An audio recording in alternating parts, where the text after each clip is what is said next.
What impacts did musicians have on music genres and the world? Should we care about it? I'll start with the 70s. The Bee Gees. The Bee Gees' best decade was the 70s, although their first performance was in Manchester in 1955. They continued to perform and had many big hits. Their biggest hit was in 1977 with Staying Alive, which was from the Saturday Night Fever soundtrack album, along with other great hits from that same album, like More Than Woman and Night Fever. The Bee Gees were influential to the disco era of music, as their iconic falsetto singing was different and new, and decades later is still recognizable to this day. In 1965, before the disco era, they made a song called And the Children Are Laughing, in which they question why white people wouldn't even shake hands with a black person, and about how there should be more peace in the world, something that should be normal but must have been quite different back then. Now for the 80s.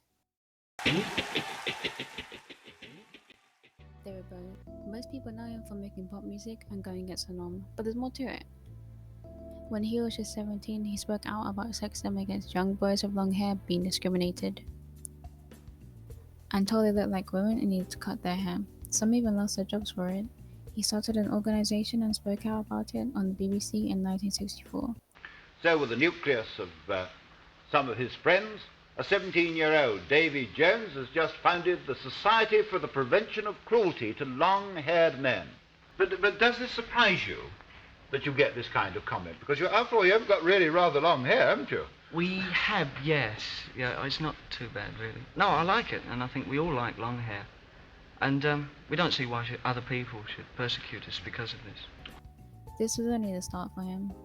During his career, he did whatever he wanted and looked however he wanted. He had a lot of influence on the pop genre by adding sci-fi to it, and his own style, making his own music feel like a completely different genre. In 1983, he was on the MTV show and asked the presenter why there weren't many black artists on the show. I'm just floored by the fact that there's so few black artists featured on it. Why is that? I think that we're trying to move in that direction. That's evident.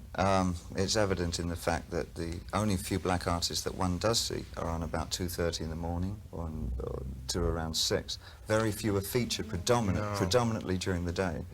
He did much more during his entire career, but I'll move on to the next decade. The 90s. Tupac. Some may say he's the greatest rapper of all time for how he had a powerful voice and how his lyrics were like poetry.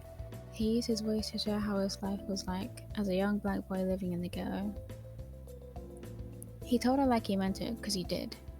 He not only made music on himself, but also spoke about the entire black community and about women. In a song called Keep Your Head Up, he speaks about how women should stand against men who are hurting them. The song was in memory of Latasha Harlins, who was a 15-year-old black girl that was shot during the riots. Tupac made many more influential songs, but also wasn't afraid to speak out publicly. The genres of music have changed a lot throughout the decades, and more people are also trying to change the world more and more for the better. The music world has gone from the same styles to splitting off and inspiring more people to be creative and to make their own music.